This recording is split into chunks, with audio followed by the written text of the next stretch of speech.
함께 우리 기도하겠습니다. 사랑의 주님, 하나님을 예배하며 성가대 찬양을 통해 우리가 함께 하나님께 영광 돌리게 하시니 감사를 드립니다. 이 시간 우리가 주님의 말씀을 들을 때 우리의 시선이 하나님 한 분만을 향하여 고정될 수 있도록 하여 주시옵소서. 삶의 분주함과 염려 속에 빼앗기고 흐트러졌던 우리의 마음들이 하나님 한 분께 고정되고 또한 하나님 주시는 말씀에 귀 기울이게 하여 주옵소서. 주님, 말씀 안에서 삶의 답을 찾기 원합니다. 말씀 안에서 위로받기를 원합니다. 말씀 안에서 새 힘을 얻기 원하고 우리가 삶의 소망을 되찾기 원합니다.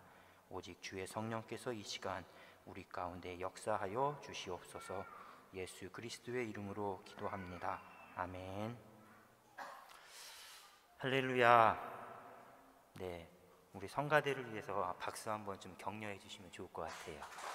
네. 오늘도 갑작스럽게 이제 김유현 집사님께서 어제 밤 늦게 응급실에 가셔서 이렇게 여러 가지 검사와 또 이제 치료를 하고 있어서 배 집사님하고 함께 오늘 예배를 드리지 못하게 되었습니다. 그래서 좀 안타깝고 또 염려가 되는데, 그래도 성가대가 자리를 든든하게 지켜주시고 또 함께 은혜로운 찬양을 함께 나눌 수 있어서 얼마나 감사하고 또 기쁜지 모르겠습니다. 우리 성가대가 더 하나님께 영광 돌리고 함께 은혜 나누는 귀한 도구로 쓰임받을 수 있도록 계속해서 또 기도 많이 해주시기 바랍니다. 네, 지난 주일에는 추수감사 주일이라 한번 우리가 쉬었지만 계속 우리가 죽음에 이르는 죄에 대해 함께 말씀을 나누고 있습니다. 죄에 대해서 말씀을 우리가 나누는 건 정죄하기 위함이 분명 아닙니다. 너 이거 잘못했어, 너 이거 부족해, 이렇게 하면 안 돼, 이렇게 정죄하기 위함이 아니라 우리의 삶을 돌아보고 말씀을 기준으로 다시금 우리 삶을 굳건히 세우기 위함인데요, 개인적으로 저 역시 한 주 한 주 이 하나의 주제 말씀들을 준비하고 묵상할 때마다 또 말씀을 끝나고 일상으로 돌아가서 살아갈 때마다 그 말씀이 제 삶에 얼마만큼 일치하는지에 대해서 참 많이 회개하고 또 정말 많이 노력을 하고 있습니다. 우리 성도님께도 이 죄에 관한 말씀을 나누는 시간이 그런 은혜의 시간들이 되기를 축복합니다. 우리 화면을 보면서 시기부터 8가지의 죄 교만까지 하나씩 한번 다시 이야기 한번 해보도록 하겠습니다. 시작. 시기, 분노, 나태, 탐욕, 탐식, 정욕, 허영, 교만. 네, 이 중에서 우리가 교만, 시기, 분노 이렇게 3가지 주제에 관한 말씀 나눴고요. 오늘은 나태에 관한 말씀을 나누려고 합니다. 나태의 죄. 몇 해 전에 한 신용카드 회사에서 TV 광고를 만들어서 방영을 했는데 많은 사람들의 공감을 불러일으켰습니다. 아마 우리 성도님들도 많이 보셨을 텐데요, 유해진이라는 배우가 이 광고 속에 등장해서 이런 이야기를 합니다. 글씨가 좀 작게 나와 있는데요, 아무것도 안 하고 싶다. 이미 아무것도 안 하고 있지만 더 격렬하게 아무것도 안 하고 싶다. 아무것도 안 하고 싶다. 이미 아무것도 안 하고 있지만 더 격렬하게 아무것도 안 하고 싶다. 오늘 말씀 준비하면서 내내 제 머릿속에 떠올랐던 문구입니다. 네, 제가 설교 준비를 하기 싫었다는 게 아니라 오늘 말씀의 주제인 나태에 대해서 이 한 문장이 간단하지만 아주 명료하게 우리에게 잘 설명해 준다고 생각했기 때문인데요, 국어사전을 찾아보면 이 나태라는 단어는 행동이나 성격 따위가 느리고 게으르다, 성격, 행동이 느리고 게으르다, 이 뜻을 갖고 있습니다. 우리가 평소 생각하는 또 사용하는 나태라는 단어 역시 비슷합니다. 어떤 때 우리가 나태함을 느끼고 또 누군가에게 너 참 나태하다 이렇게 이야기합니까? 시험을 앞둔 학생의 경우라면 시험이 코앞인데 아무것도 하지 않습니다. 가정주부라면 집안일이 설거지거리가 빨랫감이 이만큼 쌓여 있는데 아무것도 하지 않습니다. 해야 할 일이 분명 있는데 하지 않습니다. 빈둥빈둥 하루 종일 시간을 보내고 TV 보다가 핸드폰 보다가 먹다가 낮잠 자다가 이런 어떤 삶을 시간을 계속 보낼 때 우리가 그런 사람들을 가리켜서 참 나태하다 이런 표현들을 하는데요. 하지만 성경이나 또 교회 역사 속에서 말하는 이 나태, 죄로 규정한 나태는 이것과 조금 다릅니다. 우리가 함께 나누고 있는 이 죄의 목록 8가지가 처음 만들어진 건 4세기 사막의 수도원이었습니다. 수도원.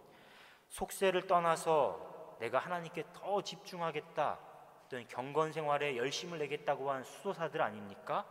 그런데 이 수도사들조차도 끊임없이 죄의 유혹을 받았던 겁니다. 자신들이 받았던, 경험했던 죄의 유혹을 이렇게 그 중에서 대표적인 것들을 정리해서 이 8가지 죄의 목록으로 만들었는데, 그중 나태의 죄가 이 수도 생활의 가장 치명적인 죄였습니다. 왜냐하면요, 아무래도 수도 생활 열악한 환경 아닙니까? 먹고 싶은 것, 하고 싶은 것, 여러 가지 것들이 풍부하지 않습니다. 충족되지 않습니다. 또 의도적으로 자신이 금욕 생활을 하는 것이지요. 그렇다 보니 자연스럽게 시간이 지나다 보면 몸도 지치고 마음도 지쳐갑니다. 그러니 뭔가 좀 하기 싫은 마음이 자연스럽게 들 수 있지 않겠습니까? 무엇보다 수도사들에게 이 나태가 치명적이었던 이유는 이런 겁니다. 수도사들이 10명이 있다면 그 10명 모두가 다 자신이 처음 수도원에 들어왔을 때 목표로 삼았던 어떤 신앙생활, 경건생활의 목표점, 거기에 다 다다르는 건 아니지 않습니까? 열심히 기도하고 말씀 보고 노력하지만 자신이 원했던 만큼 자신의 신앙생활에 어떤 변화, 영성의 깊이, 넓이가 깊어지거나 넓어지지 않는 겁니다. 그러니 그 과정에서 점점 자신을 책망하고 의욕을 잃어갈 수밖에 없는 것이죠. 하나님께 집중하고 싶은데 점점점 집중하고 싶은 마음이 사라집니다. 결국 끝내는 아무것도 하기 싫어하는 아주 심각한 상황까지 이르게 되는 거죠. 이렇게 나태라는 건 단순히 겉으로 드러나는 게으름, 느림 이런 의미가 아니라 행동 이전에 하나님을 향한 마음이 시들어지는 겁니다. 하나님을 향한 마음이 흩어지고 점점 사라지는 것이죠. 겉으로 드러난 죄가 아니라 본질적으로는 내적인 죄입니다. 영혼의 병, 영혼의 죄인 것입니다. 영적인 무기력에 빠져서 마땅히 해야 할 일을 하지 않고 또 아무것도 하지 않은 자신을 그 상태로 그대로 지켜만 보는 것, 방치하는 것, 그게 바로 나태라는 겁니다. 이런 점에서 나태는 우리가 지금까지 살펴봤고 또 앞으로 살펴볼 다른 죄들과 아주 다른, 뚜렷하게 구별되는 한 가지 특징이 있습니다. 바로 무언가를 행하는 죄가 아니라 반대로 행하지 않는 죄라는 것입니다. 예를 들어서 우리가 지금까지 살펴봤던 교만, 시기, 분노라는 건, 교만 같은 경우에는 내가 하나님보다 다른 사람보다 더 높아지기 위해서 뭔가를 적극적으로 하는 겁니다. 시기, 누군가를 말로, 마음으로, 행동으로 미워하는 거죠. 분노, 말로, 아니면 어떤 구체적인 행동으로 화를, 분노를 터뜨리는 겁니다. 그런데 이와 다르게 나태는 하지 않는 겁니다. 하지 않는 죄. 나태는 마땅히 행해야 할 선을 행하지 않는 죄입니다. 다른 죄들이 악을 행하는 죄였다면 나태는 반대로 선을 행하지 않는 죄입니다. 근데 가만히 생각해 보면요, 야 그래, 내가 다른 사람에게 피해만 안 주면 되지, 내가 하기 싫어서 안 하는데, 할 수 없어서 안 하고 못 하는 건데 그게 어떻게 죄가 되냐, 이렇게 우리가 생각할 수 있습니다. 특별히 우리가 살아가는 오늘 시대는 각자 도생의 사회 아닙니까? 남들에게 피해만 안 주면 다 괜찮아. 너만 괜찮다면, 너만 잘 살고 만족하면 괜찮아, 이런 사회이기 때문에 선을 행하지 않는 거에 대해서 우리가 크게 문제 삼지 않을 수도 있습니다.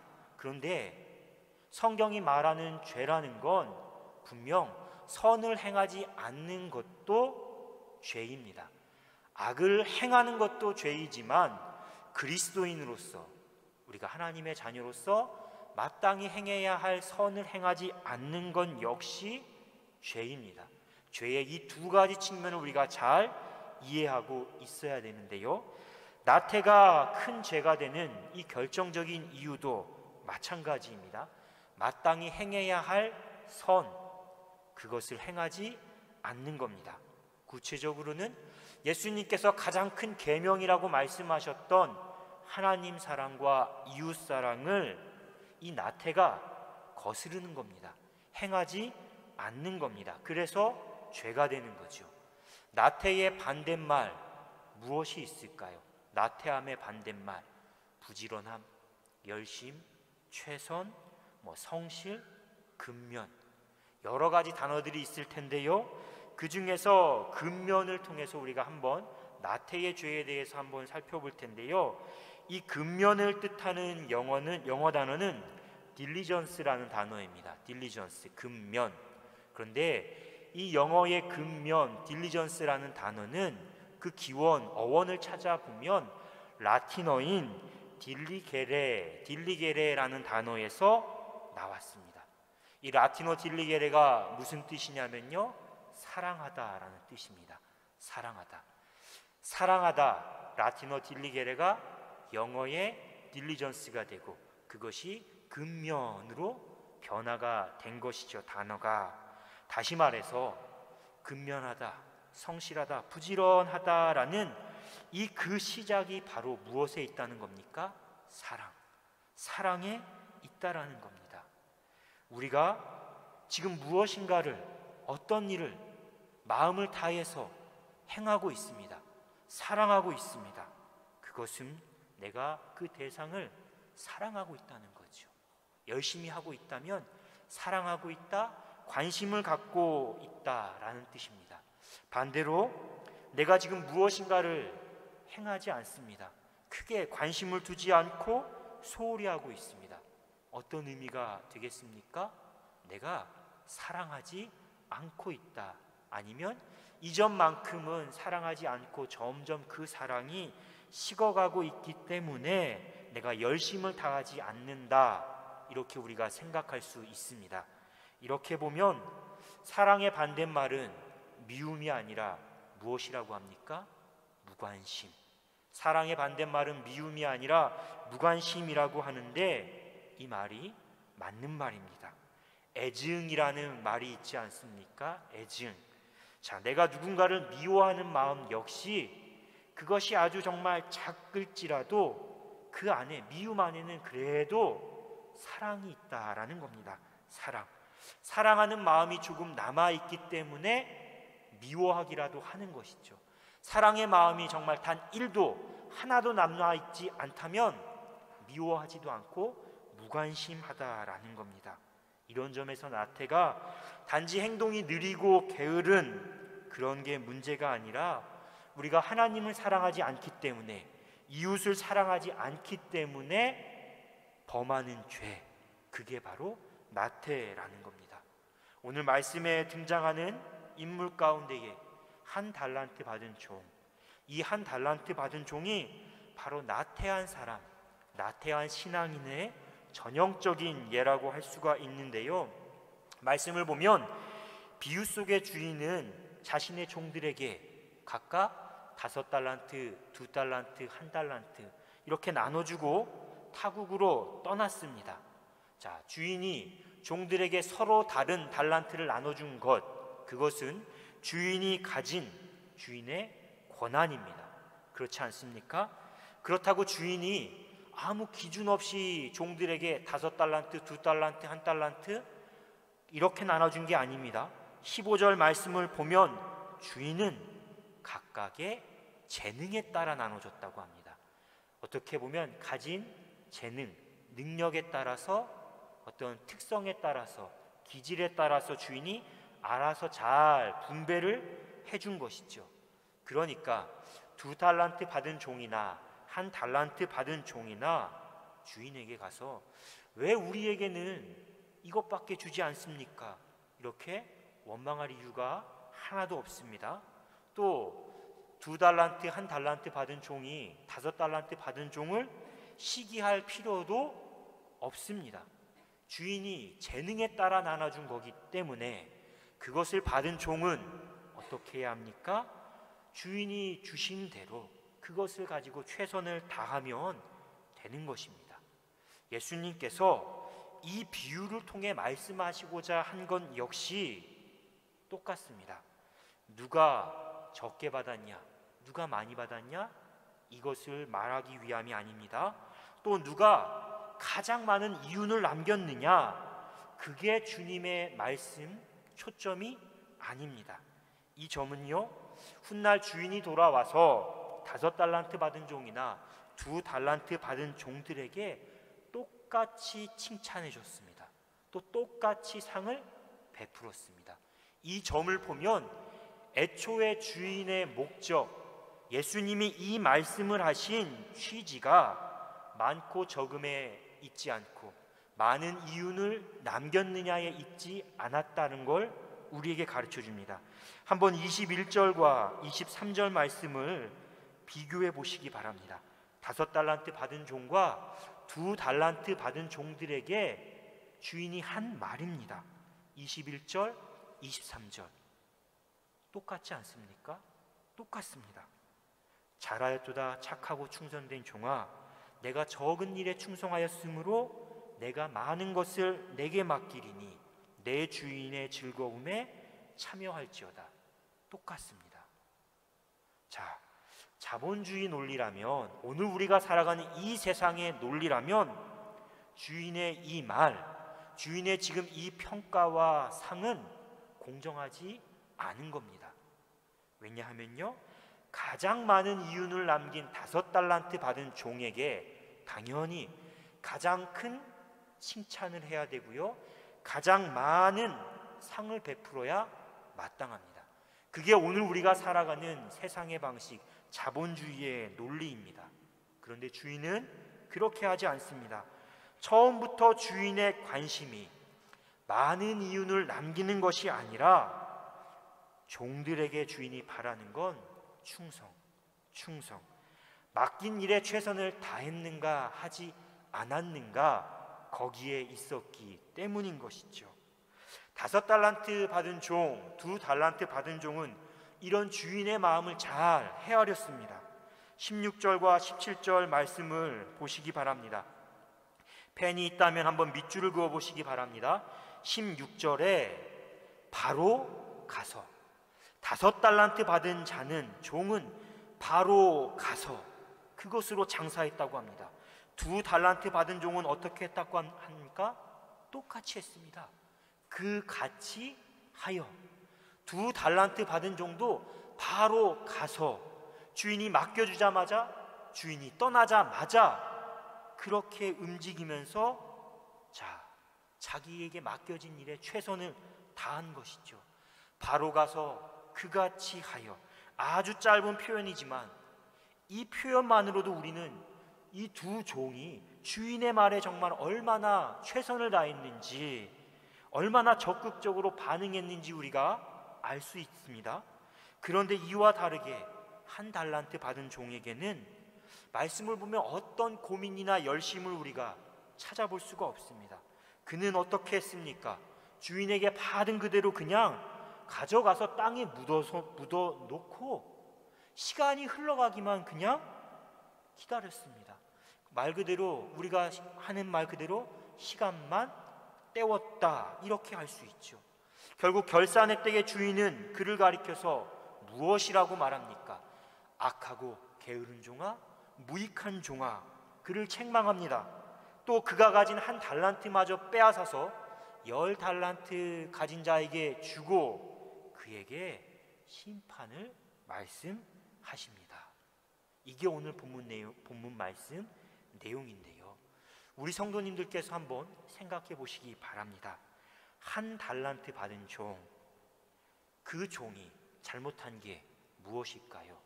왜 그는 다른 종들과 달리 주님께 책만 받고 심판의 말씀을 들어야 했을까요? 다른 종들보다 그가 많은 이윤을 남기지 못했기 때문입니까? 아니면 그가 주인에게 어떤 금전적인 손해를 끼쳤기 때문일까요?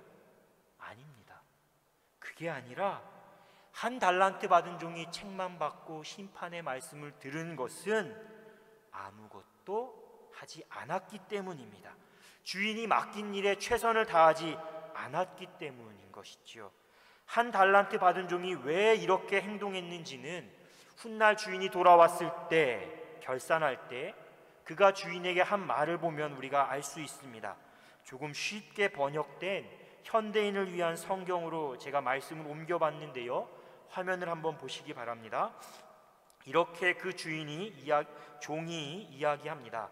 그런데 한 달란트 받은 사람은 와서, 주인님, 저는 주인님이 아무 수고도 하지 않고 남이 심고 뿌려놓은 것을 거둬들이는 지독한 분, 오늘 우리 개역개정 성경에는 굳은 사람이라고 번역되어 있습니다. 제가 지독한 분으로 알았습니다.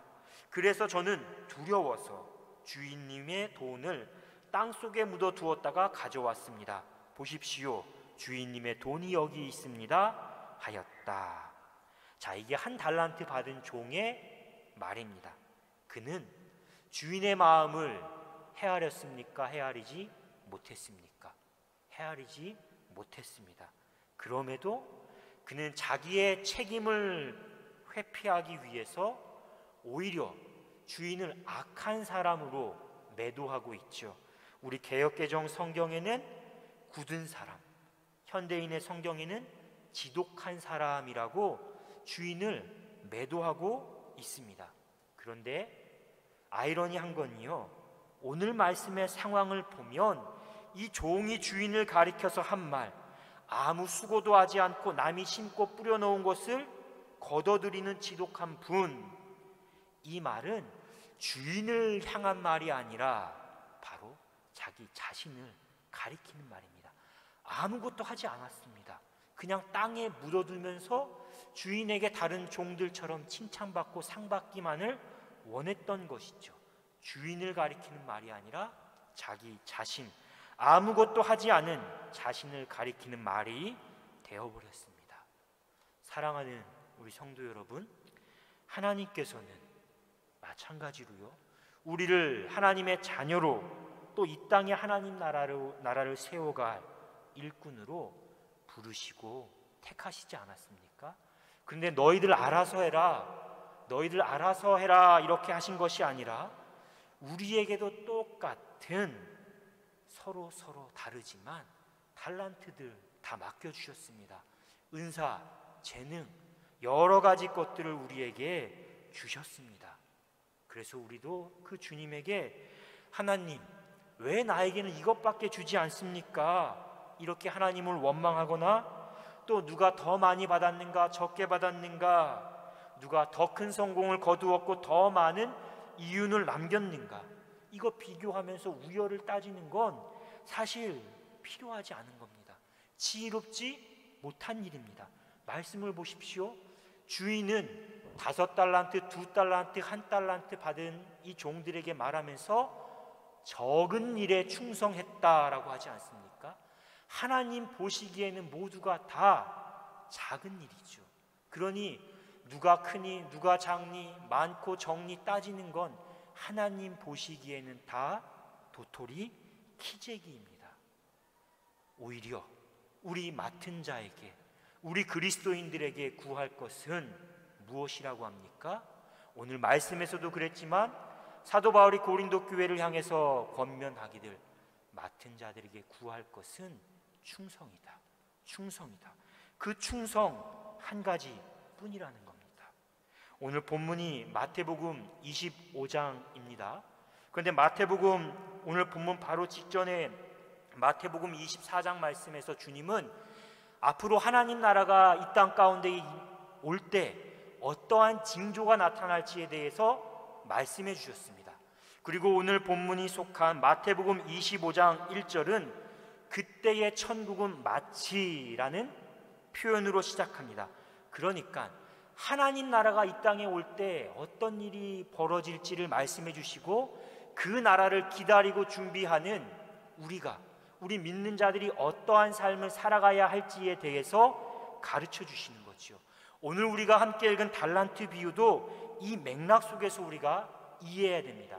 하나님 나라를 기다리는 자, 예수님의 다시 오심을 준비하는 자는 어떠한 모습으로 살아가야 하는지 우리가 5달란트, 2달란트, 1달란트 받은 종들을 통해서 우리가 깨달을 수 있다라는 겁니다.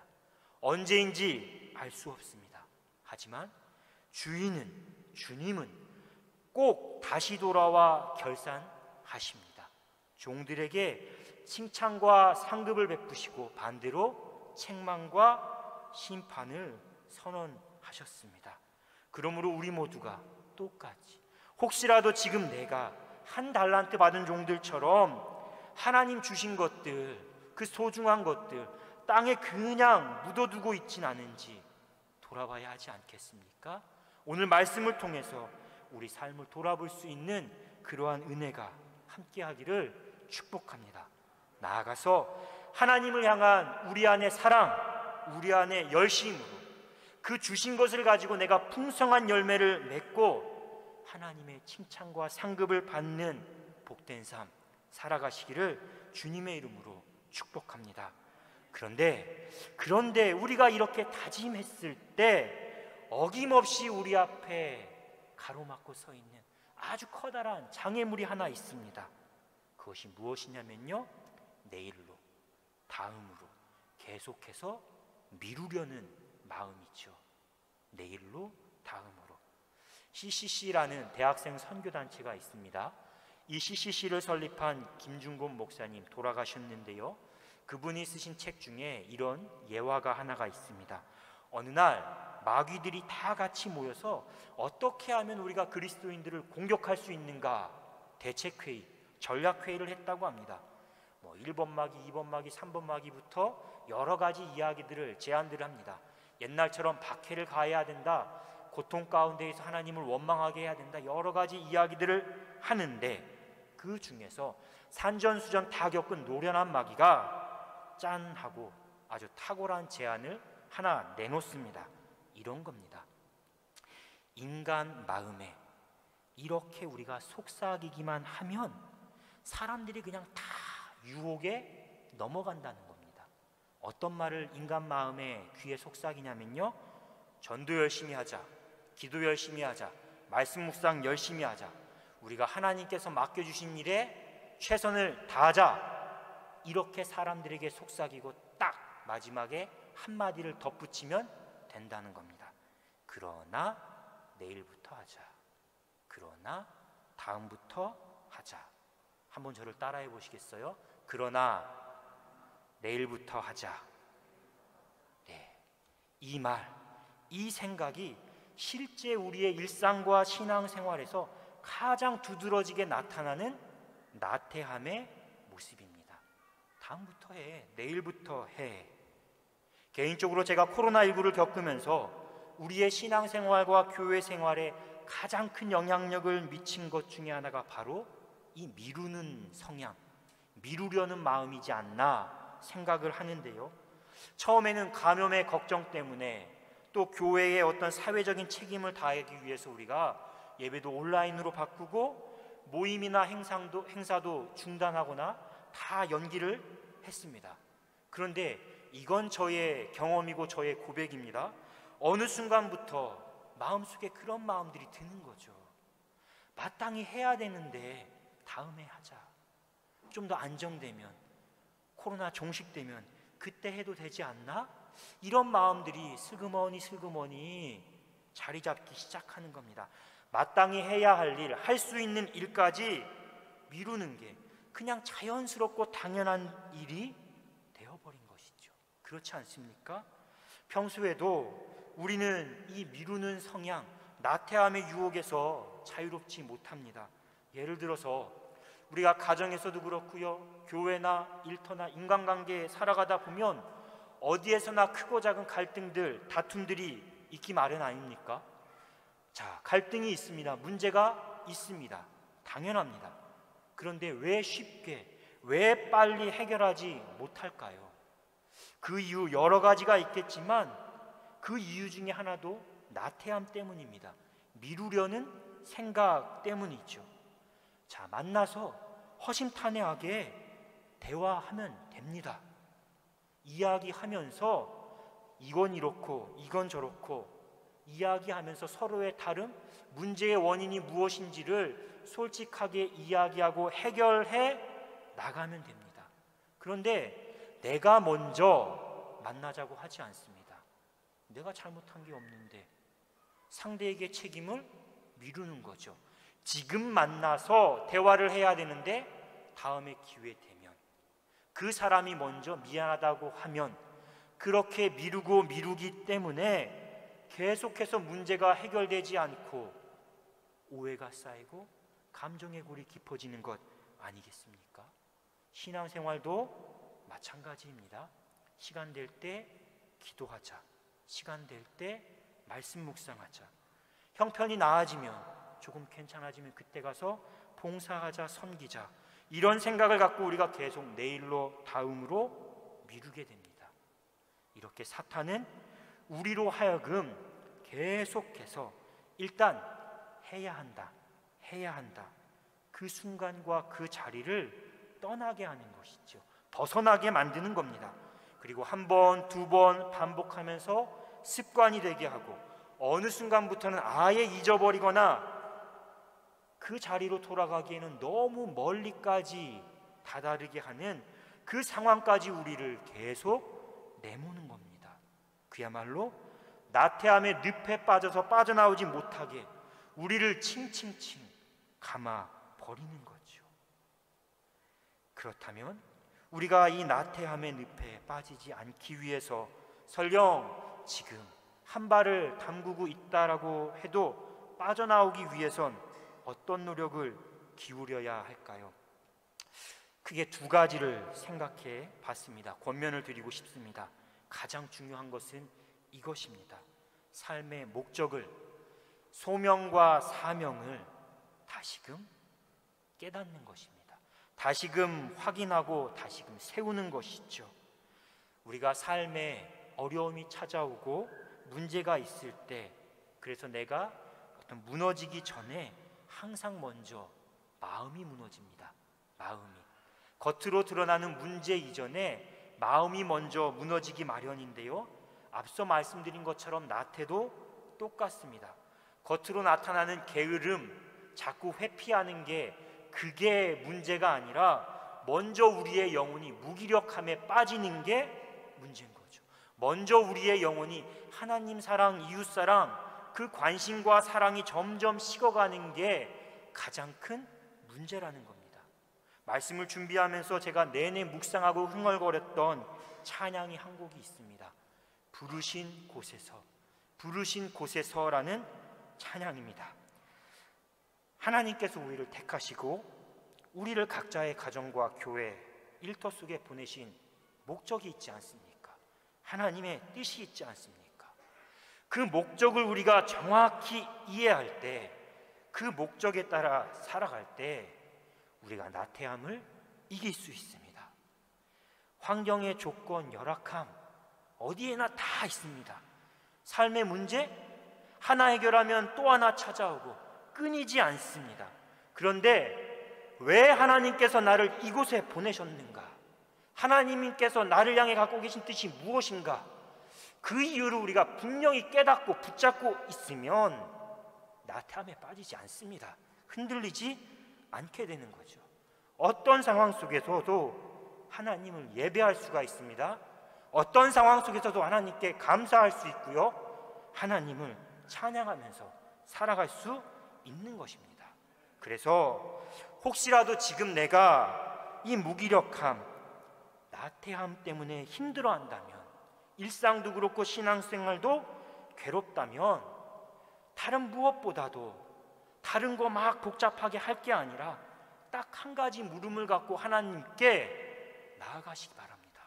하나님 왜?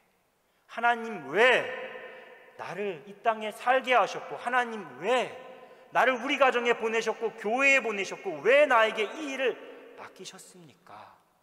그 물음을 가지고 말씀을 읽고 기도하면서 씨름하시기를 바랍니다. 그리고 그 물음 가운데에, 그 기도와 말씀 가운데에 답을 찾아가시는 우리 성도님들이 되시기를 주님의 이름으로 축복합니다. 두 번째는요, 지금 이 순간, 지금 이 자리에서부터 시작하는 겁니다. 앞서 말씀드렸습니다. 마귀는 그래 열심히 해, 전도, 기도, 말씀, 묵상, 봉사 다 열심히 해. 그런데 내일부터 해, 다음부터 해, 이렇게 우리의 귀에 마음에 속삭입니다. 그런데 그 유혹을 떨쳐내고요, 우리가 믿음의 결단과 행함을 하기 위해서는 완전히 다른 마음, 다른 생각을 품어야 합니다. 다음부터의, 내일부터의가 아니라 그래 지금부터 하자. 한번 저를 따라해 보십시오. 그래 지금부터 하자. 네. 오늘 달란트 비유 말씀 중에요, 우리가 마음에 새겨야 할 중요한 말씀이 있습니다. 하나는 주인이 언제 돌아올지 모른다라는 사실이고요, 그래서 5달란트, 2달란트 받은 종은 머뭇거리거나 미루지 않고 주인이 떠나가자마자 바로 가서 장사를 했다라는 점입니다. 이 두 가지를 우리가 기억해야 합니다. 우리가 시간을 결정할 수 있는 게 아닙니다. 그래서 다음으로 미룰 수 있는 게 아니라 지금 해야 한다는 것이죠. 우리가 참 좋아하고 묵상하는 데살로니가 5장 16절부터 18절 말씀 있지 않습니까? 사도 바울의 권면입니다. 항상 기뻐하라, 쉬지 말고 기도하라, 범사에 감사하라. 이것이 그리스도 예수 안에서 너희를 향하신 하나님의 뜻이니라, 이 말씀이 있습니다. 그런데 이 말씀을 가지고 한번 물음을 던져 보십시오. 항상 기뻐하기 위해서 어떻게 해야 할까요? 항상 기도하기 위해서 어떻게 해야 될까요? 범사에 감사하기 위해서 어떻게 해야 할까요?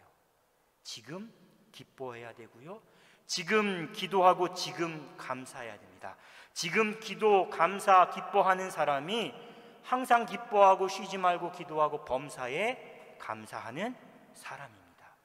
나태의 죄가 우리 삶에 끼치는 가장 치명적인 영향력은요, 지금 우리의 일상과 관계, 그리고 지금 우리가 하나님과 맺어가는 관계를 엉망이 되게 한다는 점입니다.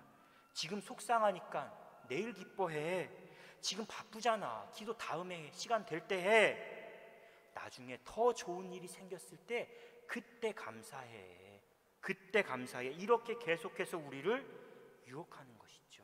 하지만 이것이야말로 하나님께서 우리에게 맡겨주신 사명, 하나님께서 우리에게 주신 기도, 사랑, 용서, 기쁨, 봉사, 여러 가지 이 선한 기회들을 그냥 그대로 땅에 묻어버리고 쓸모없는 것으로 만들어버리는 어리석임입니다. 지금 이 시간, 우리가 지금 하나님께 예배하는 이 시간 다시 돌아오지 않습니다. 누구도 그 무엇으로도 이 시간을 되돌릴 수 없습니다. 그러니 하나님께서 성령의 감동에 따라 주시는 그 마음이 있을 때 그 순간, 그래 내가 기도하자, 그래 내가 기뻐하고, 그래 내가 감사하자, 내가 섬기자, 내가 사랑하자 결단하시고 행할 수 있기를 주님의 이름으로 축복합니다. 그 다짐, 그 행함이 있을 때 우리의 모든 삶의 시간과 모든 삶의 자리가 하나님 사랑과 이웃 사랑을 이루어가는 복된 자리로 변화될 것입니다. 나태함에 늪에 빠진 것이 아니라 오늘 성가대 찬양처럼 여호와를 앙망하는 자로 우리가 주님을 의지하고 주님께 소망을 두며 힘차게 독수리처럼 날개짓하며 오를 수 있을 것입니다. 그런 복된 삶 살아가는 우리 모든 성도님들 되시기 주님의 이름으로 축원합니다. 주신 말씀을 묵상하며 침묵으로 기도하겠습니다.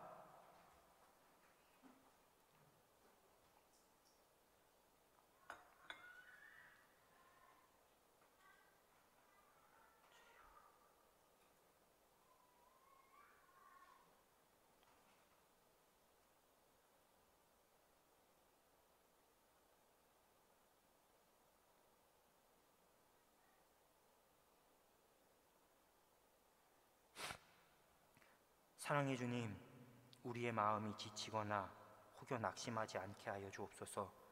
나태함의 늪에 빠져서 우리가 마땅히 행해야 할 일들을 소홀히 하지 않고 게을리하지 않게 하여 주옵소서. 주님께서 우리를 부르신 목적에 따라 또 보내시고 맡겨주신 사명에 따라 우리가 늘 기도하며 또한 열심으로 헌신하며 하나님의 뜻을 모든 삶의 자리에서 이뤄가게 하여 주옵소서. 주님의 칭찬과 상급을 소망하게 하시고 지금 서 있는 자리에서부터 마음과 뜻과 힘을 다해 주님께 헌신하게 하여 주옵소서. 예수 그리스도의 이름으로 기도합니다.